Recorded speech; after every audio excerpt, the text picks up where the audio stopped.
I'm Jade Sneed from the Cosplay Resource, and today we're going to talk about the pros and cons of budgeting while working on a cosplay. If you would like more information about cosplay budgeting, please visit the Penny Pincher's Guide to Cosplay under the Cosplay 101 tab on the Cosplay Resource website. The website will be linked in the description below. So when it comes to cosplay and budgeting in general, of course there's going to be the one main benefit of you're gonna save money. It's a given. It doesn't matter if you buy or make the costume, you're probably going to save money if you keep your budget in mind. Of course, the biggest downside that comes from cosplay budgeting is a lot of times you're going to sacrifice quality. So today I'm going to show you some of my costume pieces, and I'm going to show you guys some of the quality mishaps that you might run into when you're buying or making a costume. So without further ado, let's get started. So here's the jacket that belongs to a character named Hide, and he's from Tokyo Ghoul, and this is one of the most recent cosplay costumes that I've bought in the past few years. And if I remember correctly, it was probably around $30, and it came with this jacket, and then it also came with these shorts. And I'm not sure if you can tell, but the fabric is very shiny. And that is one thing that I didn't really like about the quality of the costume.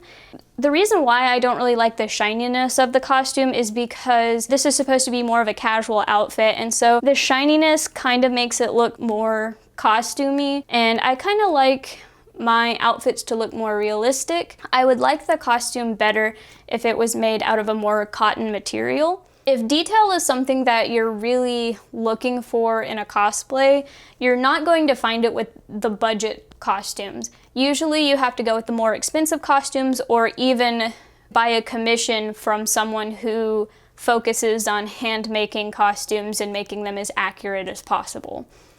Okay, next you guys, I'm going to show you one of my more recent props. These were my Tinkerbell wings, and if you can tell, this part which goes into my back, and I hold it with the back of the dress, and that's how it stays up without me having straps or anything. If you look closely, it's actually covered in duct tape. But I think I'm actually going to go back over it in cloth because the tape is coming off, and also it's very uncomfortable and it really scratches my back really bad. The wire that I used is actually okay, but if it was just a little bit more flimsier, I probably would have redone that as well.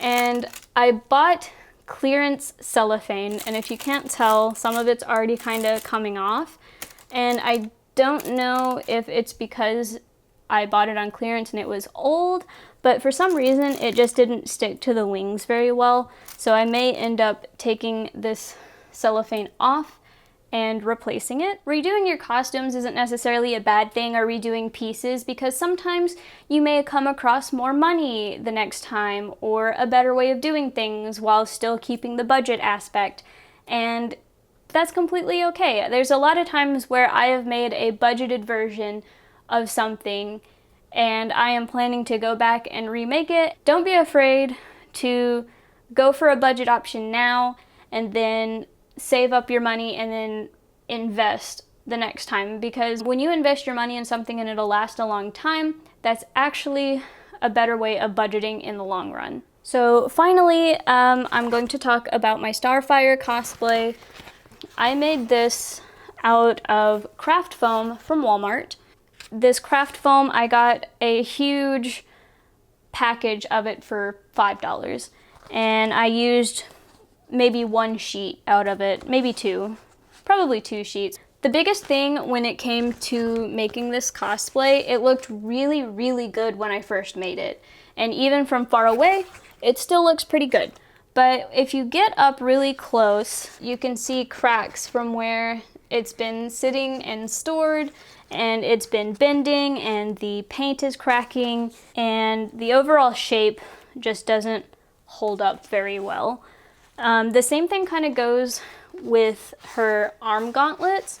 If you get really close, you can see creases.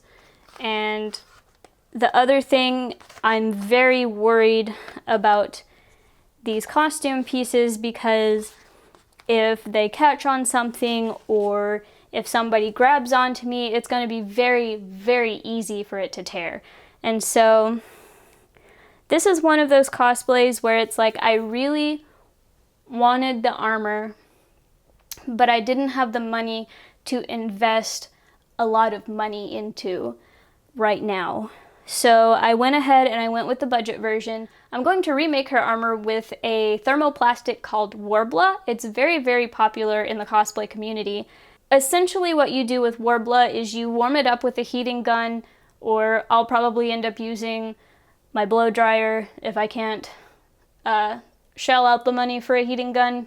I've seen people use their blow dryer. But you heat up this thermoplastic and then you can bend it to this shape that you want, and then when it cools down, it hardens back to that really hard plastic. And so if I went with Warbla for my Starfire outfit, what would have happened is it wouldn't be this flimsy and bendable fabric. It would be hard, and it would be like actual armor more so than craft foam. Alright everyone, so that does it for this video. I hope you learned something, and if you have any questions, feel free to email me at thecosplayresource@gmail.com. I will be sure to put it in the description below. And yeah, so I will see you guys in the next video. Be sure to keep it cos positive, guys. Bye!